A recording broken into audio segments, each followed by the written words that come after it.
Hoy vamos a hablar sobre luxación cervical traumática. Mi nombre es Daniel Alberto Purinar García, residente en neurocirugía de la Universidad de Antioquia. Entonces, cuando hablamos de la luxación cervical, vamos a hacer esta charla organizada de la siguiente manera. Vamos a dar primero un caso clínico, después vamos a hablar de generalidades, dentro de eso la clasificación, como las imágenes diagnósticas, unos signos característicos de la luxación cervical traumática y lo más importante de esta charla es como la discusión de los tipos de abordaje que se pueden ofrecer. Y pues yo muestro la literatura que encontré, que revisé, y me gustaría que al final de la charla se abriera la discusión. Entonces, el caso que tenemos es un paciente de 34 años, tuvo una caída hace 3 meses de 2 metros de altura. Él no le prestó mayor importancia y llega consultando al servicio de urgencias por una radiculopatía C4 izquierda, ¿sí? Dolor en el hombro, dolor en el cuello, y ese fue su motivo de consulta. Estas son las imágenes que se le hacen, es una radiografía de columna cervical convencional, donde vemos un desplazamiento, una pequeña listesis del cuerpo de C4 sobre el BC5. Y aquí vemos este signo que está apófisis uncinada de la vértebra inferior hacia atrás, que ya lo vamos a ver más adelante. Este es un signo, o lo han descrito la literatura como un signo característico de este tipo de lesiones. Aquí vemos las radiografías dinámicas, donde vemos la luxación. Aquí en esta se ve el compromiso de esa faceta izquierda, que es esto mismo que vemos acá, donde vemos que están montadas, ¿cierto? Y por último, acá hicimos la resonancia de la tomografía, donde mostraba la listesis, y este fue el manejo que se le dio a este paciente. Aquí vemos, se le hizo una disectomía anterior, se le colocó unas placas y una placa y unos tornillos para fijarla por detrás, un abordaje de 360 grados. Entonces, cuando hablamos de la luxación cervical traumática, tenemos un espectro que es daño de los ligamentos, subluxación y luxación de las facetas y la fractura facetaria.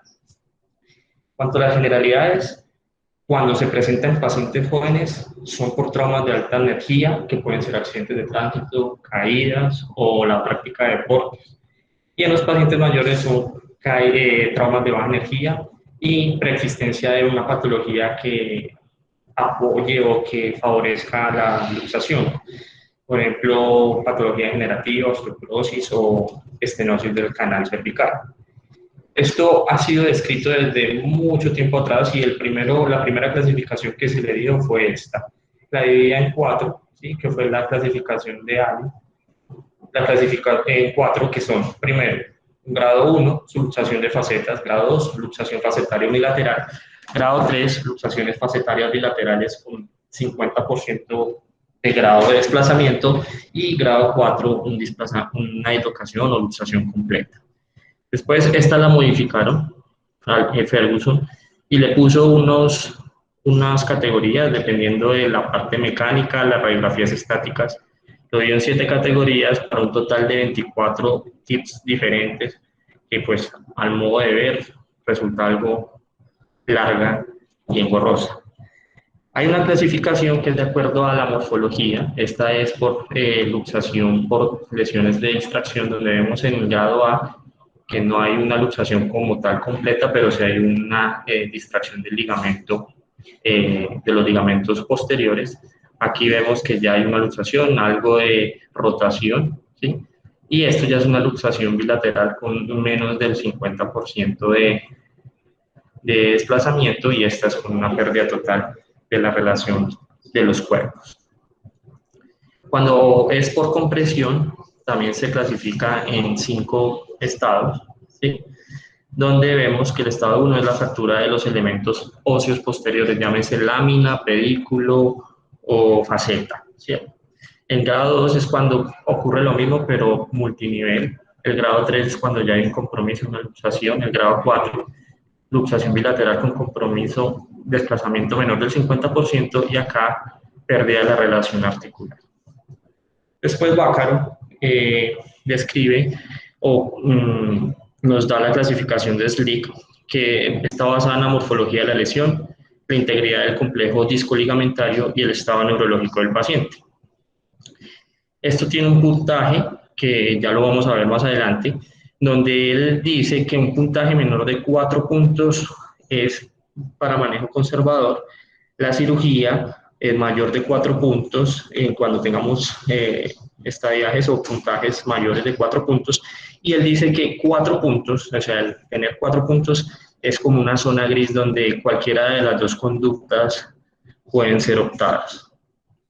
Esta es la clasificación donde vemos los 3 parámetros: morfología de la lesión, el estado neurológico y el estado del complejo discoligamentario. Y aquí vemos lo que les describía, ¿sí? Entonces vemos que lesiones de traslación y rotación dan un máximo de 4 puntos.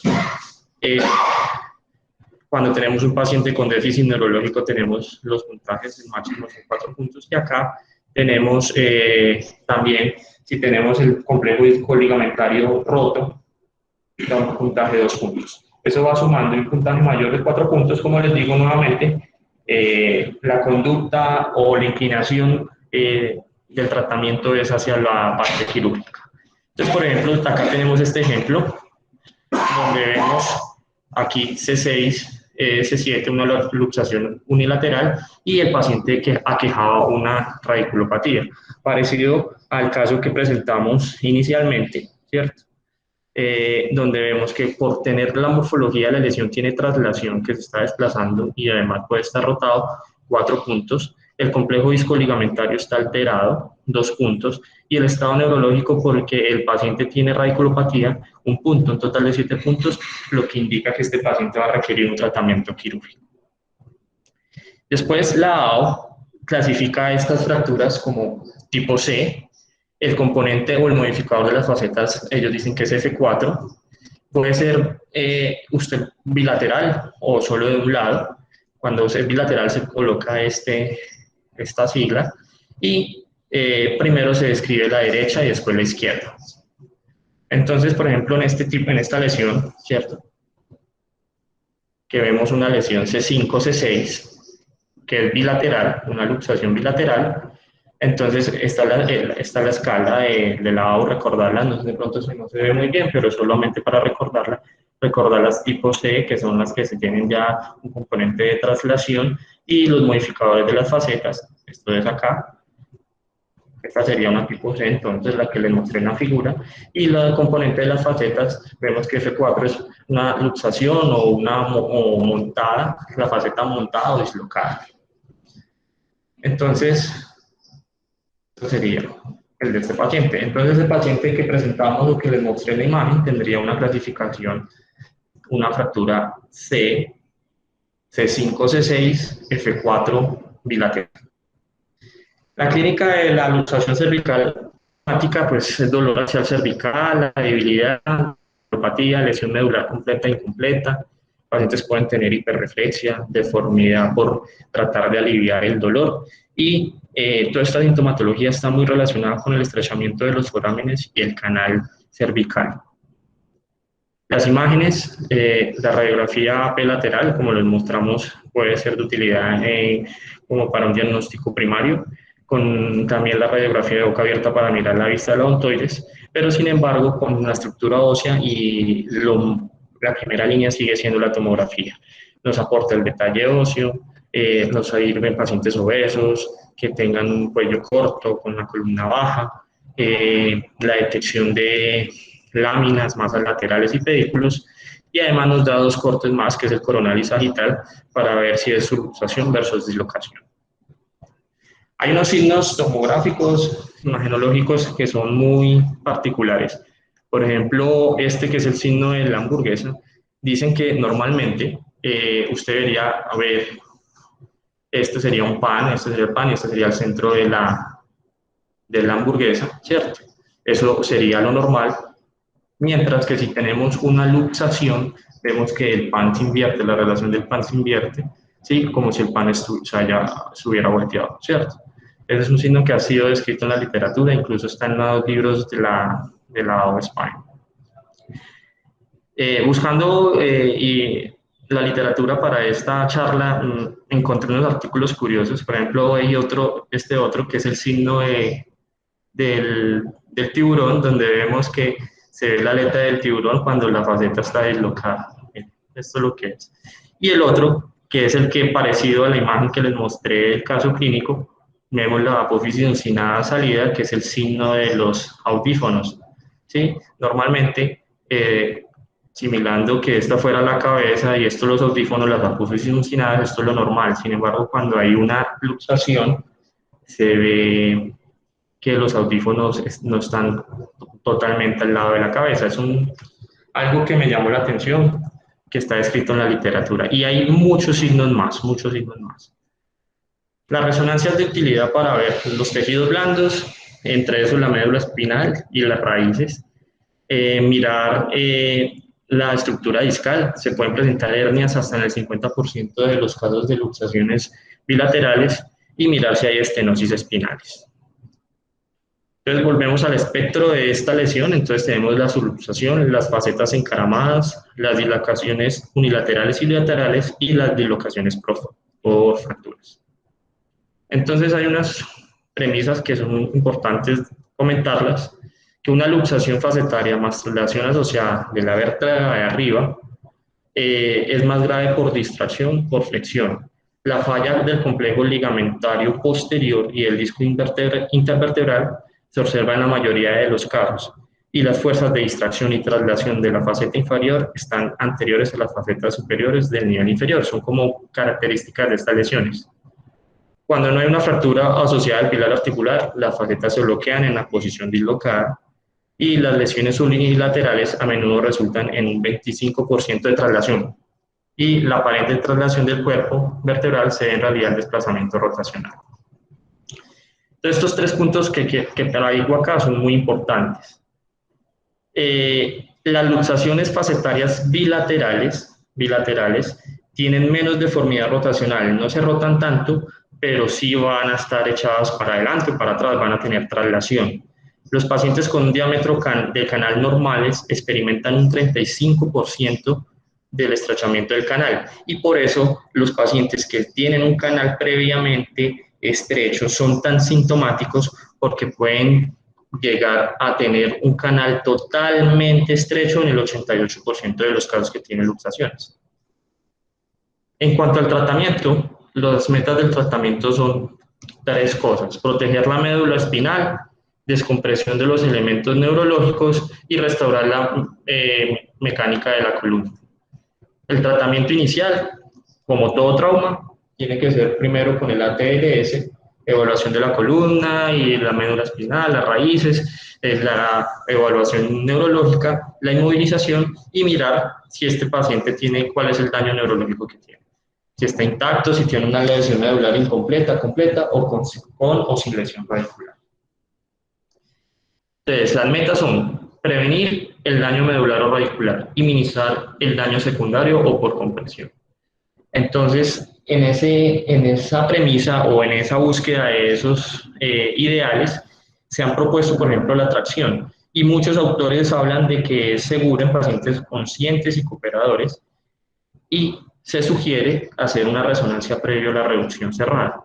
De hecho, este autor, Darsau y colaboradores, en 2008 publican un artículo donde encuentran 17 pacientes con luxación, los llevan a resonancia y encuentran que 88% de esos pacientes tienen disrupción del disco previo a la tracción, y 23 ya como tal, aparte de la irrupción, también ya estaban con un contenido herniado de ese disco.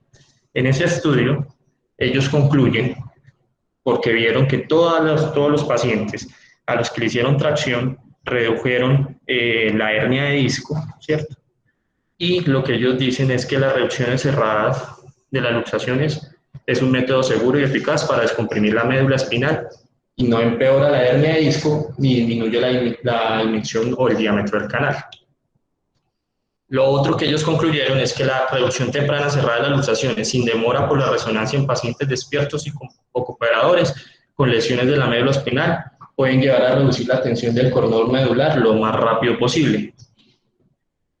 Y cuando no se puede porque no tiene éxito o el paciente está inconsciente o coopera, entonces sí o sí hay que hacer la resonancia para investigar la hernia de disco antes de la reducción abierta.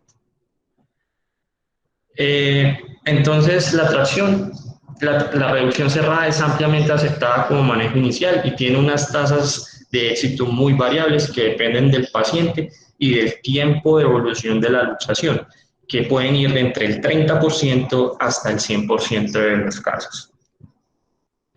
Ya cuando nos enfocamos a la parte quirúrgica, vemos que se han propuesto manejo anterior o vía abordaje cervical anterior, abordaje cervical posterior o un abordaje combinado.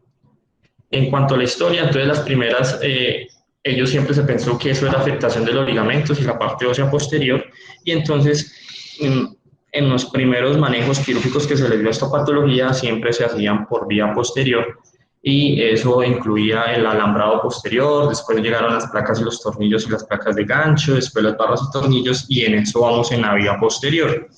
Pero con la parte de la preocupación del componente discal anterior, entonces se comenzaron a optar por abordajes anteriores, además de la industria que comenzó a mostrar equipos e insumos para poder hacer estas vías, y mejor porque teníamos mejor control del disco y de las placas anteriores, tenía un desgarro muscular menor, se demostró que tenía menores tasas de infección y menor dolor posoperatorio, y por eso tomó tanta fuerza y está en auge la vía anterior. Entonces, las indicaciones o lo importante de esto es que si tiene hernia de disco, usted logra hacer una descompresión anterior previa a la cirugía, hace una restauración potencial de la lordosis cervical con la vía anterior, y dado que usted coge una caja y la pone entre los dos cuerpos, el área de fusión es mucho más recta. Entonces, las ventajas nivel 1 es que se han mostrado los estudios, este estudio del 2016 es que muestran menor dolor, menor tasa de infección, una alta tasa de unión ósea radiológica y mejor alineación, ¿cierto? Y nivel 3, el paciente va a estar en posición supina, mejor se puede comportar hemodinámicamente en la cirugía, menor trauma quirúrgico, descompresión directa anterior de estructuras anteriores, usted va a manejar la hernia discal y menos riesgo de deterioro neurológico.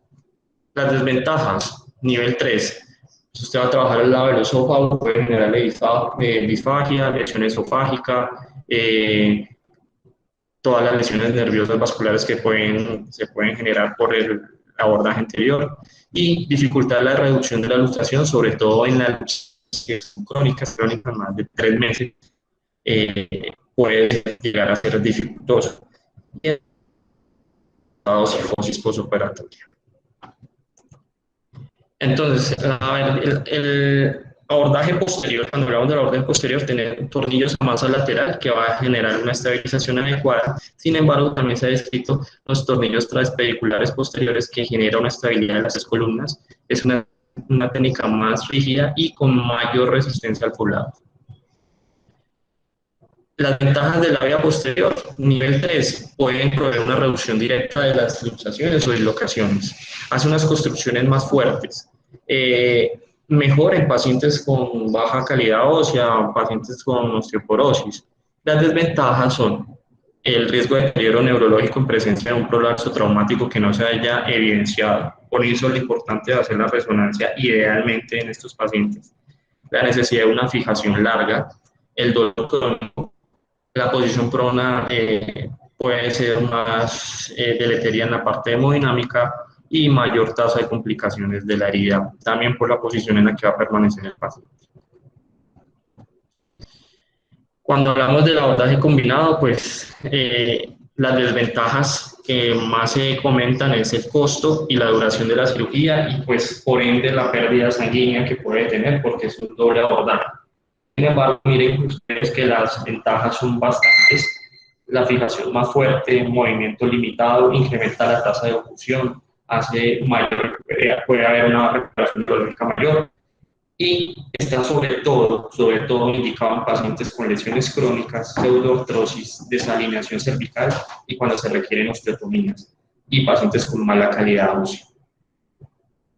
Este artículo, que fue publicado en 2016 en World Neurosurgery, nos muestra como la forma de hacer una reducción o una reducción de esta luxación cervical. Y ellos lo que usaban eran unos pines de Caspar, y con esos pines de Caspar iban generando la reducción de esta lesión. Sin embargo, después de generar esto, metían y colocaban su placa de su cajetín para darle más estabilidad a esa construcción, a esa reducción. Esta es como la imagen esquemática. Aquí lo que muestran es que cuando no se logra reducir por medio de este método, ¿cierto? Tenemos que reduce la luxación.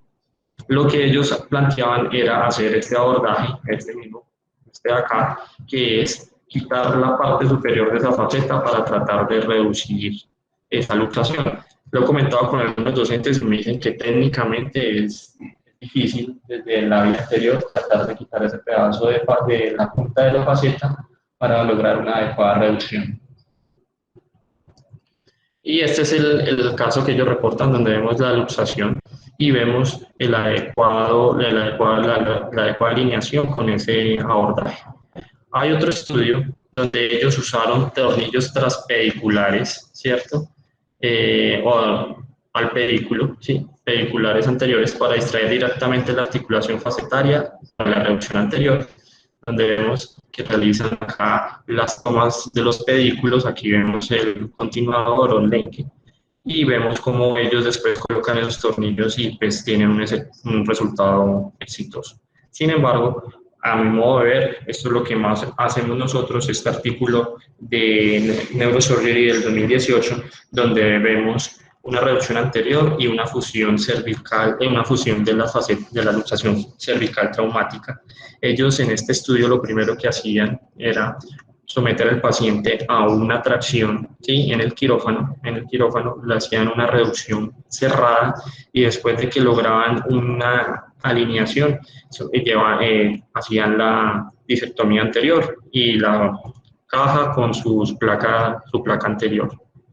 Entonces, esto es lo que ellos hicieron. Miren, pacientes con una dislocación cervical o luxación cervical fueron 96, los cuales 38 fueron bilaterales. Siempre entonces hacían resonancia para mirar si tenía herniación cervical. Si tenían herniación cervical, entonces lo llevaban a un abordaje anterior. Entonces, en ese abordaje anterior vieron que la reducción, y como les comentaba, previamente lo reducían y después les hacían la cirugía. Y tuvieron unas tasas de éxito bastante altas. Y acá vemos que estos pacientes que no tenían compromiso discal, los llevaban también a reducción. Entonces ellos mostraron como conclusión de su estudio que los pacientes que tenían este tipo de abordaje, mire cómo mejoraban su condición neurológica. Teníamos al comienzo 31 pacientes en Asia A, después fueron 26, en Asia B vemos 3, puede que uno de estos 4 sea que eran Asia A, pero en general se tiene una mayor mejoría de su estado neurológico y una tasa alta de éxito de la reducción. Otro estudio que soporta el mismo procedimiento es este artículo que es escrito por unos autores chinos, donde vemos exactamente un ejemplo de una luxación cervical traumática bilateral, y ellos mostraban lo mismo. En ellos fueron un poquito más puntuales en mostrar que, por ejemplo, acá teníamos 8 casos preoperatorios que fueron llevados a cirugía siendo Asia A, y vemos que 6 de esos pacientes mejoraron. En Asia B, mire que 13 fueron para C y 3 para D. En Asia C mejoraron a Asia de 5 pacientes, y así vemos la mejoría que presentaron los pacientes. Entonces, lo que ellos concluyen es que ese abordaje cervical anterior con una previa tracción lleva a una descompresión completa, buena reducción y recuperación de la altura intervertebral, y la curvatura de la columna se puede lograr con la tracción del cráneo y un abordaje anterior para pacientes con luxación facetaria cervical. Y la estabilización inmediata de la columna cervical puede prevenir lesiones secundarias de la médula espinal y ayuda en la recuperación de la función neurológica. Este artículo lo quería traer porque muchas veces ha tenido la discusión si hacer la reducción cerrada aquí con el gancho de Aristizábal o con otras formas de hacerlo. Hay también un halo que usan mucho los ortopedistas que también usa ese ejemplo. En 2018 incluye neurológico un paciente que también sea cooperador y que tenga las facetas, que sean facetas bilaterales saltadas o encaramadas. Mientras que en un paciente con un compromiso significativo hacia A o hacia B o lesión unilateral, lo que ellos indican que mejor, incluso mejor que la reducción, es llevarlo a cirugía temprana, idealmente en las primeras 24 horas, más ideal en las primeras 8 horas. Este estudio lo que quiere comparar, este artículo es del 2019, quiere comparar el abordaje que nos describieron por primera vez, el abordaje anterior, que era con los CASPAR para lograr la reducción de la luxación, versus un abordaje combinado como el que se hizo en el caso clínico que les mostré. Fueron 93 pacientes, de los cuales 59 casos fueron con luxación cervical bilateral. Aquí muestro lo mismo, es la misma imagen para recordar lo que se hace con el CASPAR, tratar de meterlos a una inclinación de 10 a 20 grados para tratar después de hacer una maniobra de distracción anterior con el ánimo de distraer, de abrir ese espacio facetario y después generar un empuje hacia atrás del cuerpo que está echado hacia adelante para tratar de reducir la fractura. Y el otro que dijimos que era quitar el pedazo de faceta para cuando no se logre esa reducción. Y esta es la vía posterior, que se pueden usar unas pinzas de campo tratando de lograr hacer lo mismo, una distracción inicialmente para que se amplíe ese espacio interfacetario y después echar esa faceta o ese cuerpo que está echado hacia adelante, hacia atrás con esa pinza. Y lo que ellos mostraron es que aquí vemos, ¿sí?, abordaje anterior únicamente y abordaje posterior anterior o 360 grados. Vemos que la pérdida de sangre es mucho menor en el abordaje anterior, ¿cierto? El tiempo quirúrgico claramente es menor, con todas las P significativas y los segmentos fijados mayores en el posterior, ¿cierto? Aquí vemos que no hay diferencias importantes para que uno diga es que se escogieron los pacientes que fueron a abordaje anterior mal o no una buena letorización. Vemos que no hay diferencias en ninguno de los parámetros previos a la cirugía, ¿cierto? Y vemos en este grupo, que los pacientes que fueron llevados a cirugía en el grupo en el grupo Asia, no, sino en el grupo de abordaje anterior únicamente, tuvieron una mejoría. Esto volvieron a escala de Asia, la volvieron una escala numérica. Y entonces vemos que los pacientes, la mayoría de los pacientes, el promedio de pacientes pasaron de 3.32 a 3.70. Sin embargo, vemos que aquí también los pacientes en el abordaje posterior también tuvieron una mejoría. Y lo mismo pasa con la escala japonesa que modificada. Recordar la escala japonesa modificada, lo único que puede modificar es porque nosotros occidentales comemos con cuchara. Bueno, y este es el resultado donde vemos pacientes con estado A, vemos el grupo abordaje anterior únicamente y el posterior anterior, donde vemos que en la Asia A vemos que posoperatorio teníamos 13 pacientes, era un total de 17 pacientes que teníamos que en el grupo de abordaje anterior, y vemos cómo se fueron pasando 3 hacia B y 1 hacia C, lo mismo en cada una de las clasificaciones en el abordaje anterior, mientras que por ejemplo en el abordaje posterior vemos que no hubo mayor mejoría neurológica. Entonces, lo que ellos concluyen es que en comparación con el abordaje posterior anterior convencional, ellos lo hablan así, convencional, en el artículo me llamó la atención esa palabra convencional, el no abordaje solo anterior con dos técnicas de reducción, que fueron las que les comenté, incluida con los pines de Caspar o la facetectomía anterior, lograron una reducción con una tasa de éxito del 100%, menos trauma quirúrgico inducido, y este método se puede recomendar como una alternativa quirúrgica. Este otro artículo que compara comparación de los tres abordajes quirúrgicos, ¿cierto? Lo que quería era comparar el tratamiento de la dilatación facetaria bilateral a nivel C5 o C6 en pacientes con una fijación transpedicular posterior, con disectomía cervical anterior, con injerto intersomático, y mirar cuál es la biomecánica más eficaz de estabilización. Entonces, lo que ellos mostraron es que estos estudios, este estudio o este abordaje es el más estable de todos, seguido por el abordaje con la disectomía y la fijación posterior, ¿cierto? Y por último, el abordaje anterior. Entonces, este otro estudio que nos quería mostrar cuál de los dos nos aporta más. La rigidez de la flexión y la rigidez de la torsión no fueron significativamente diferentes al operarlos por vía anterior o vía posterior. Y hay un aumento significativo en la tensión posterior durante la flexión y la carga axial con las placas anteriores. Y las placas anteriores no bloqueadas son inferiores al abordaje posterior. Este otro estudio, que es la parte biomecánica, muestra que la instrumentación a masas laterales en los parámetros de movimientos muestra una mejor inmovilización que el abordaje cervical tradicional de disectomía cervical. Entonces, a modo de conclusión general, el manejo o la decisión quirúrgica de estos abordajes resulta ser controversial. Los factores es la experiencia y la comodidad del cirujano con la técnica de reducción abierta. La interpretación de los hallazgos de la resonancia, pues usted tiene que mirar si tiene un disco, pues favorece la vía anterior.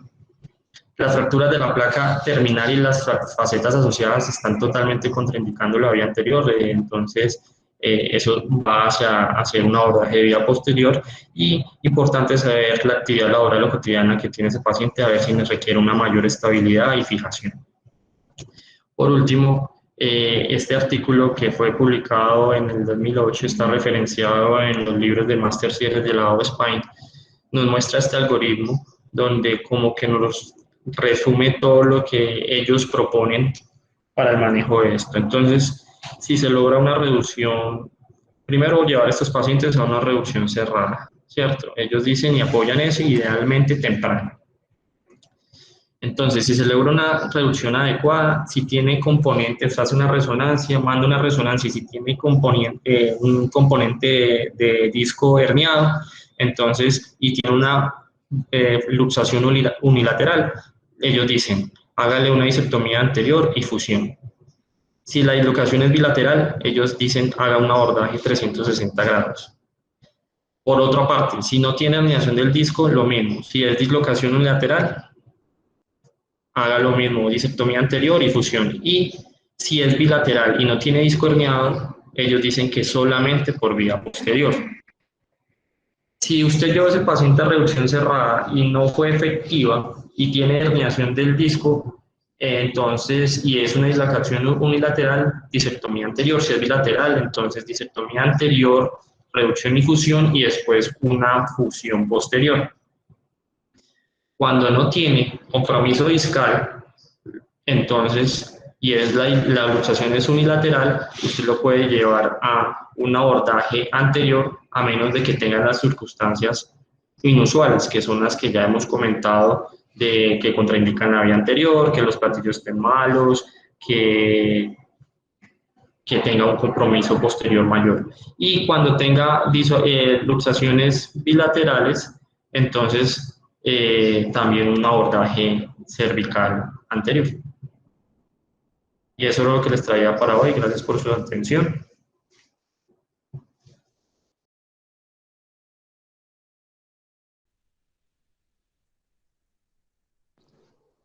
Ahí sí se me escucha. Sí, ahí ya sí. Bueno, les estaba comentando que yo creo que lo más importante es el tiempo en el cual se realiza el procedimiento. Cuando la cirugía se realiza en las primeras 24 horas, la reducción es muy fácil y por vía posterior se puede hacer todo. Simplemente se coloca un disector de Fries sobre la faceta y ella reduce con suprema facilidad. Pero si la cirugía la hacemos después de 24 horas, ya es muy difícil porque los tejidos se han pegado mucho y ahí es cuando probablemente no logremos una reducción y tenemos que hacer una facetectomía, completar con la fusión y muchas veces hacer una vía anterior. Lo segundo es que cuando nosotros éramos residentes, pues hace muchos años, siempre se usaba la vía, la tracción y uno veía que los resultados no eran favorables y por esa razón dejamos de hacer tracciones, aunque lo que nos muestra Daniel es que la tracción es efectiva, pero nuestra experiencia es muy mala con tracción en luxación facetaria. Eh, Víctor nos pidió la palabra. Adelante, Víctor.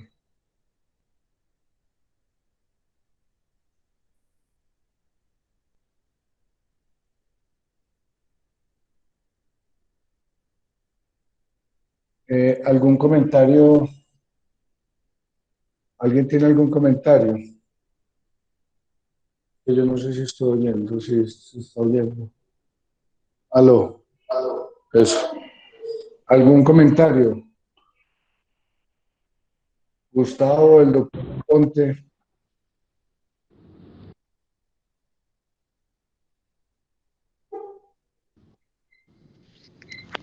Buenos días. Buenos días. Daniel, quería como felicitarte pues porque trataste el tema de buena manera y me parece llamativo que tenés preparado este seminario hace mucho rato. Me parece que eso es interesante porque te da la oportunidad de digerir la información, de retomar conceptos, de pronto de corregir cosas y eso me parece que es valioso. Tengo una inquietud para usted, Daniel, y pues el auditorio también. Y es el tema de las luxaciones C7T1. Pues me parece que de pronto el mensaje que nos diste de la vía anterior, que me imagino que muchos están o estamos adheridos a abordar estos pacientes por esta vía, pero me queda la inquietud con los pacientes en C7T1 porque puede ser un poquito más difícil, digamos, el manejo de la vía anterior, aunque sabemos que uno por vía anterior llega hasta T2 y a veces hasta T3, dependiendo de la anatomía del cuello, pero me inquieta como es la estabilidad de esa unión cervicodorsal y no sé si de pronto leíste algo o tenés alguna idea de cómo enfrentar las luxaciones en esta región anatómica. Sí, profe, pues como usted dice, como por la dificultad técnica que tiene, representa la vía anterior muchas veces y la estabilidad por ser una zona de transición o un segmento de unión cérvico, de la unión cérvico-dorsal, lo que yo he visto es que esas lesiones requieren un mayor grado de estabilidad. Entonces, lo que se recomienda, o lo que yo he visto que se ha hecho, es hacer una vía anterior que, como usted mismo lo dice, puede presentar un cierto grado de dificultad, pero siempre, o en la mayoría de los casos, acompañarla de un abordaje vía posterior para garantizar una mayor estabilidad. Se reduce la luxación eh, inicialmente y se puede restaurar algo de la alineación de la columna por vía anterior y brindar una mayor estabilidad o rigidez de esa construcción por vía posterior. Yo quiero preguntar a este paciente por qué le hicieron 360 grados. Daniel, ¿por qué le hicieron 360 y si estás de acuerdo con eso? Profe, pues como lo mostraron los estudios hoy, el auge es la vía anterior únicamente. Sin embargo, la vía posterior la vía 360 grados es la que garantiza mayor grado de estabilidad. Este paciente a mí me parece que es buena alternativa haberlo hecho de esta manera.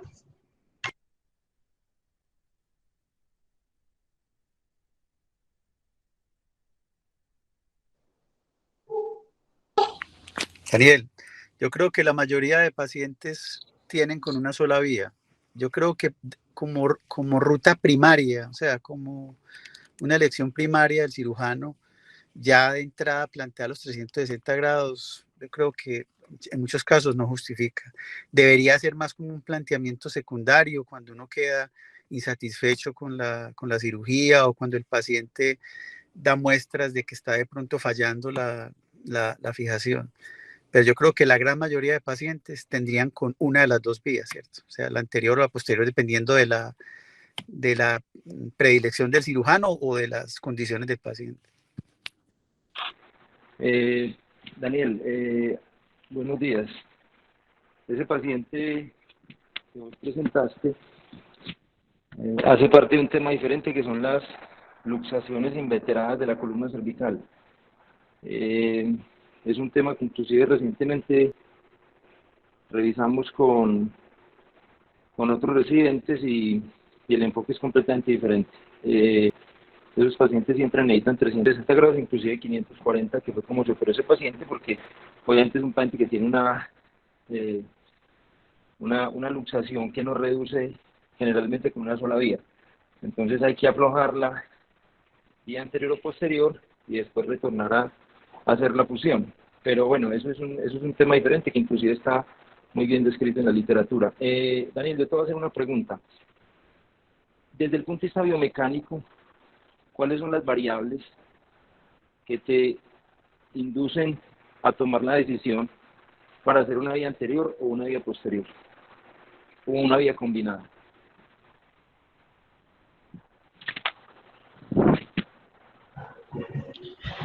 La parte biomecánica, profe, cuando se tiene un daño ligamentario importante y cuando tiene, como mostraba el algoritmo, cuando hay un compromiso bilateral, muchos autores hablan más de la vía posterior. La vía anterior está más enfocada cuando usted tiene una pérdida de lordosis o cuando usted tiene un compromiso discal. La parte biomecánica, sobre todo, pues tengo entendido que es cuando se tiene daño ligamentario posterior. ¿En qué parte específicamente del complejo ligamentario posterior consideras vos que...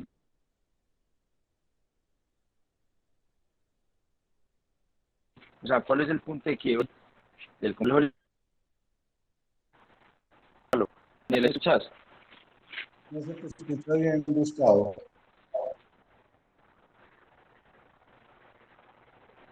¿Ahí me estás escuchando? Ahí está mejor. Sí, señor, sí, señor. Sí, señor. Nacho, ¿ahí está mejor o no? ¿Cuál es el punto de quiebre del complejo ligamentario posterior? ¿Cuál es el punto de quiebre del complejo ligamentario posterior que induce a tomar ese tipo de decisión?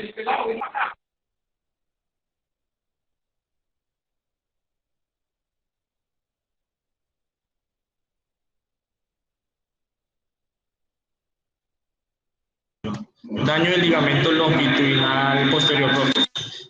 Eso genera inestabilidad.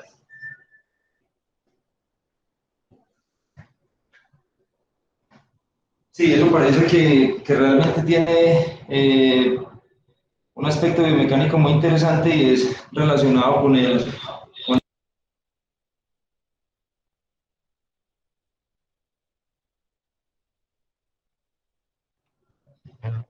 comentábamos que eso es muy interesante porque el ligamento longitudinal posterior se relaciona directamente con el momento instantáneo de rotación de la columna cervical. El momento instantáneo de rotación de la columna cervical está exactamente en el ligamento longitudinal posterior.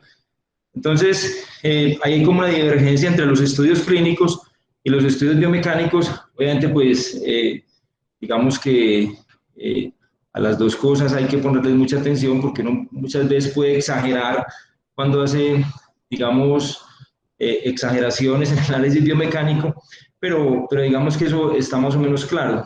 Cuando un paciente tiene roto el ligamento longitudinal posterior, es posible que en la vida anterior tenga un riesgo más alto de fallar, porque el ligamento instantáneo, el momento instantáneo de rotación de la columna cervical se traslada hacia adelante y por lo tanto queda en la placa, o sea, queda muy anterior y el riesgo de que falle la placa y de que fallen los tornillos es más alto. Entonces, eso es algo para tener en cuenta y si uno lo traslada a la evaluación imagenológica, pues obviamente los pacientes que tienen luxaciones o bloqueos facetarios bilaterales, es probable que tengan más, es más probable que tengan más daño ligamentario y por lo tanto con lesión del ligamento longitudinal posterior.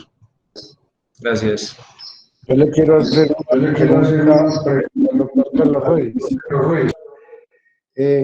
Si abordan el paciente por vía anterior y no logran desenganchar la faceta, ¿qué hacen en ese momento? ¿Voltean el paciente y lo reducen?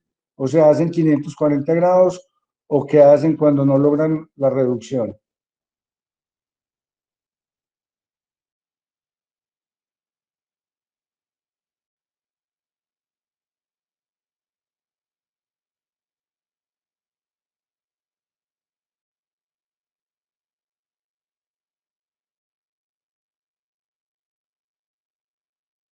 Parece que Carlos se fue. ¿Alguien me puede contestar esa pregunta? Salomón, ¿cuál ha sido tu experiencia en Canadá con este tipo de patologías? Hola, profe, buenos días. Hola, Salo. Hoy esta es mi pregunta, no sé si... Sí. Sí, bueno, O sea, pues un anterior no es capaz de reducirlo. Lo fusiona tú o voltea al paciente y hace 540 grados. bueno, voy a dar como varias impresiones al respecto porque definitivamente mi hospital es lo que más maneja, trauma de todo tipo. Todos los sábados a las 11 de la noche llega una luxofractura cervical así compleja, eh, por ser pues centro de referencia de la región. Y nos han tocado ya todas las circunstancias. Hace como 2 meses tuvimos este caso específicamente que me estás preguntando, que la vía de abordaje fue anterior y que fue imposible. Nada, terminamos haciendo 540, o sea, entrar, bueno, por delante, intentar la reducción, fue imposible, muy duro, un paciente gigante, a pesar de haber estado casi 6 horas con tracción cervical con buen peso, que inclusive mostró un poco de aumento del espacio interdiscal, ¿cierto? Que de pronto nos daba como la impresión de que se iba a reducir fácil ya por la vía quirúrgica. Y al final fue imposible, con demasiada fuerza que se aplicó para lograr la reducción, utilizando cáspara, inclusive maniobras distractoras para reducir, no se pudo. Nos tocó voltearlo, hacer la posterior, ¿cierto? Y terminar otra vez por delante, pues volver a fijar. Me parece la técnica que mostró Daniel muy interesante, pero sí también, pues considero que puede ser peligrosa o inclusive en la que pues estos chinos decían que tornillos pediculares desde anterior seguramente los navegan. Eh, Dentro de las otras impresiones que quería comentar, pues sí, nuestra escuela, yo nunca vi durante mis años de residencia ni durante mi práctica como neurocirujano, nunca realicé tracciones para este tipo de trauma, pero es de escuelas. Acá no utilizan el cabezal Mayfield, todo es Gardner Wells, entonces uno termina manejándolo cómodamente, los Gardner Wells, y he visto pues he sentido que hay una buena experiencia con la tracción. Facilita la reducción, facilita a esos pacientes que se presentan con ligera cifosis cuando llegan a la sala quirúrgica, pues están un poco más rectificados o alineados y me parece que se logra una ganancia interesante del espacio.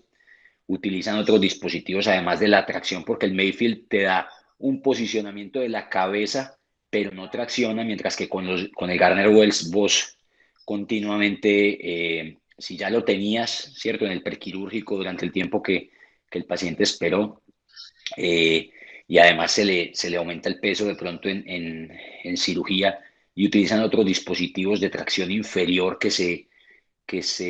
son como unos aditamentos que se fijan a la camilla y vos haces tracción de los hombros. Entonces muchas veces cuando se te dificulta la unión cervicodorsal para verla en la radiografía o en la fluoroscopia lateral, con estos dispositivos de tracción inferior más el Garner Wells superior, la anatomía cervical se ve perfecta, es hermoso, pues se ve muy bonito poner un buen tornillo a la faceta, unos buenos tornillos pediculares de C7, inclusive T1 si es una fractura de la unión cervicodorsal. Entonces una cantidad de ayudas que van sumando, ¿cierto? Y que hacen interesante pues o facilitan la técnica quirúrgica. Gracias, Alo. ¿A ese grandulón que operaron le resecaron la faceta o redujo? No, una faceta gigante muy bloqueada de un lado. Tocó resección con fresa, terminar con Kerrison para lograr la reducción. Era gigante, gigante, era imposible. Pues con la fuerza de los cirujanos no se logró, más la tracción no se logró.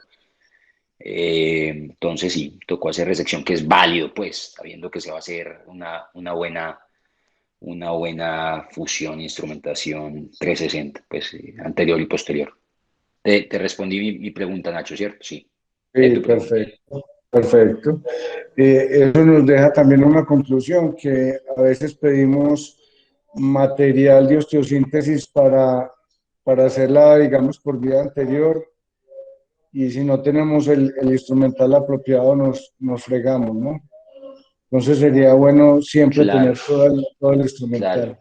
claro. Recuerdo una charla reciente, bueno, hace unos meses, creo que la de Tiempo es Médula, que hizo Daniela Puerta, la del artículo de Feelings, donde inclusive, pues, varios cirujanos con Gustavo, Carlos Ruiz, todos discutimos sobre la importancia del manejo quirúrgico temprano. Siempre hablamos de menos de 24 horas, pero pues como todo en medicina queremos mejorar, entonces se habla del ultra temprano en menos de 8 horas, y depende para lograr ese tipo de manejos, pues tener todos esos dispositivos. La ventaja de este hospital de trauma es que pues una enfermera o una instrumentadora, si se presenta este caso a la 1 o 2 de la mañana, está fresca porque acabo de coger el turno a las 12. Si querés hacerle una corpectomía a las 12:30 o a la 1 de la mañana, ahí tenés el cage. Las instrumentadoras manejan perfectamente todo el material, ¿cierto? Entonces no estás dependiente de una externa que maneje el material o que lo conozca, ¿cierto? Si querés poner un tornillo transarticular, lo que quieras poner. Me acuerdo que en esa charla la conclusión fue que en un hospital, ¿cierto? Donde se maneje esto, un hospital grande, donde llegue trauma a cualquier hora, se deberían tener instrumentales básicos, ¿cierto? Una caja anterior, una placa anterior, tornillos para fijación a masas, ¿cierto? Era lo mínimo. Pero en esos hospitales de trauma gigantes, pues obviamente tienen todos, todo el mundo está fresco, el cirujano, el único que no está fresco es el fellow porque ha trabajado todo el día, pero depende de eso, pues, ¿cierto? O sea, lograr cirugías tempranas y, pues yo creo que cada vez se va logrando más. Entonces es importante que el cirujano que puede llegar a recibir este tipo de traumas empiece a mover las cosas en el hospital para de pronto tener acceso a este material, pues a cualquier hora. Se sabe que hay estudios que confirman que una descompresión ultra temprana tiene mejores resultados que una descompresión temprana. O sea, mejor descomprimir 8 horas que 24. También depende del estilo del cirujano, ¿cierto? Entonces aquí, por ejemplo, hay uno de los profes que es un poquito más viejito, y que pues para ganar ese tiempo hace el combo 1. El combo 1 es póngale los Garner Wells, traccione y lo operamos a las 8 de la mañana, ¿cierto? Y vaya haciendo la radiografía. Entonces el que se trasnocha es uno, revisando radiografías a la 1 de la mañana, súmele 5 kilitos a las 2 de la mañana, otra fluoroscopia con otros 5 kilitos. Entonces ahí se ganó el combo 1 esperando hasta las 8 de la mañana. Pero yo personalmente le tenía como mi respeto a la tracción, la veía pues como algo un poco cavernícola, pero aquí he visto que no es tan complejo, no es tan complejo como yo lo pensaba, ¿cierto? Sí, requiere un poco más de cuidado, de estar atento, de evaluar la evaluación neurológica del paciente, pero, bueno, pero sí se hace y creo que facilita el manejo de los tejidos, facilita la reducción a posterior en el transoperatorio, pues. ¿Cuántos años tiene el cirujano viejito? Y ojo con la respuesta. Digamos, pues dije más viejito, no viejito, ¿cierto? Más viejito, uno de 40 tiene más que uno de 35, no mentiras, estará entre los 50 y 55, profesor, ¿cierto? El siguiente tiene 46 y hay otro profe que es contemporáneo mío, que es mi profe, tiene Vamos a 37. bloquear. No, dije más viejito, hay que interpretar bien. Embarraste. Bueno, muchas gracias. Nos vemos mañana o si alguien quiere hacer algún otro comentario, adelante. Salo, buenos días. Muy interesante las observaciones que haces. Tengo una inquietud, quiero escuchar una opinión personal tuya. Cuando tuvieron ese caso ustedes, de ese paciente pues, que no quería reducir, entiendo que puede ser un 10% de los pacientes quizás que no se dejen reducir por delante. Tu opinión personal de los 540 grados, pues es decir, devolver, si vos tenés un paciente, lo abordas por delante, le haces mínimo la disectomía, no lo instrumentás porque no te alineó, no redujo, pero le haces mínimo la disectomía, ya te vas hacia atrás, ya sabes que no hay compresión del disco, reducís, le colocas los tornillos de masa lateral o pedicular si está más bajita. ¿No te parece que de pronto ahí podría ser ya un buen final de la situación y que probablemente sea exitoso el procedimiento, para no añadirle, digamos, una nueva volteada al paciente, un nuevo abordaje, una nueva... Y la segunda observación que te hago, Salo, tienes toda la razón. Se abandonó, diría que en la ciudad, ni siquiera en el hospital, en la ciudad se abandonó la atracción por mucho tiempo. No sé si de pronto el desestímulo fue el hecho de que se adoptó la conducta de que en cirugía se reducía. Obviamente el paciente duraba luxado 2, 3 días o 4 días, el tiempo que se tomara la programación, pero no sé si de pronto también influyó el hecho de que nosotros en la escuela de neurocirugía siempre estuvimos como acostumbrados al gancho. El gancho tiene apenas 2 puntos de anclaje, se suelta más. En cambio, el Garner, o ese que mencionabas ahorita, tiene 4 puntos de anclaje. Me parece que de pronto eso le puede dar, pues puede disminuir la posibilidad de que se suelte y hacer una mejor tracción. ¿Qué opinas de eso, Salo? Profe, buenos días, ¿cómo estás? No, creo que la decisión de volver anterior después de haber reducido posterior en este caso era un poquito pues estética radiológica, ¿cierto? Obviamente ya se había, después de la reducción posterior, digamos que, y ya se había hecho pues también una disectomía importante, ya estaba el abordaje hecho también. Cuando se van a voltear pacientes, llaman como varios asistentes y no son entre 2 o 3, sino que es una cantidad de gente. A pesar de ser un paciente gigante, éramos como 10 volteándolo. Entonces creo que se hizo dinámico, ¿cierto? Todo el mundo sabía qué hacer. Entonces no fue como ese enredo de volver a voltearlo y quizás poner ese cajetín ya al final de la cirugía y poner la placa. No se demoró nada, o sea, fue más la volteada que volver a abordar y poner el cajetín, ¿cierto? Creo que sí, se hubiera podido, pues, se hubiera podido dejar así, solamente con la vía posterior, pero creo que fue más como también un poquito de vanidad estética ahí y el paciente al final le fue bien, ¿cierto? Recuperó de una CAB que llegó el paciente, antes de salir del hospital estaba casi en un Asia D. Entonces, bueno, eso responde la primera pregunta. Y la segunda, profe, era con respecto al Garner. Sí, se vuelve, o sea, es simplemente aprender a ponerlo, ser familiar con el manejo del Garner Wells. Obviamente depende también de tener la camilla apropiada, los dispositivos apropiados. O sea, no es tampoco solo como tener un aparato para poner unos ganchos.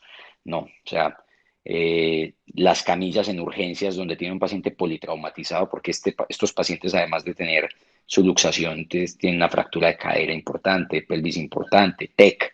Entonces todo está pues como muy bien acondicionado. Y la camilla, cualquier camilla de urgencias, vos llegas y tiene justamente detrás de la camilla pues donde poner posiblemente unos Garner Wells, etcétera.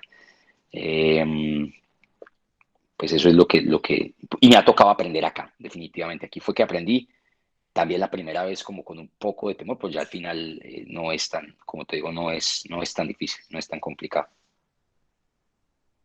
Yo aquí estoy viendo en Google que el Garner Wells tiene 2 puntos de apoyo, Salo. Sí, son dos. De lo que yo hablo es en cirugía otros dispositivos de tracción inferior. Se llama el Servición. Inclusive el profesor Mactión creo que fue uno de los diseñadores y lo utilizan en todas las cirugías cervicales. Es un dispositivo que te hace tracción de los hombros. Así como cuando nosotros amarramos artesanalmente el brazo y cuando vamos a tomar la placa le decimos a alguien jala los brazos, ¿cierto? Hacia abajo. El Servición es un dispositivo que vos lo apoyas sobre los hombros, va pegado a la camilla y vos lo traccionas con mucha fuerza. Te protege los brazos, te protege los sitios de venopunción, porque viene como acolchado y se gana, pues siempre se ganan varios centímetros de visión ahí, muy favorable para la unión cervicodorsal. Pues se ganan 3 4 centímetros con esa tracción. Sumado a esa tracción inferior que vos haces de los hombros y que lo mantiene, no es como que jala aquí este momentico los brazos que están amarrados con unas gasas o con una banda, no, lo mantiene durante toda la cirugía, más la tracción superior con los Garner Wells, entonces se gana muy buen espacio de la región cervical y anatómicamente pues mejora como los resultados visuales de la cirugía.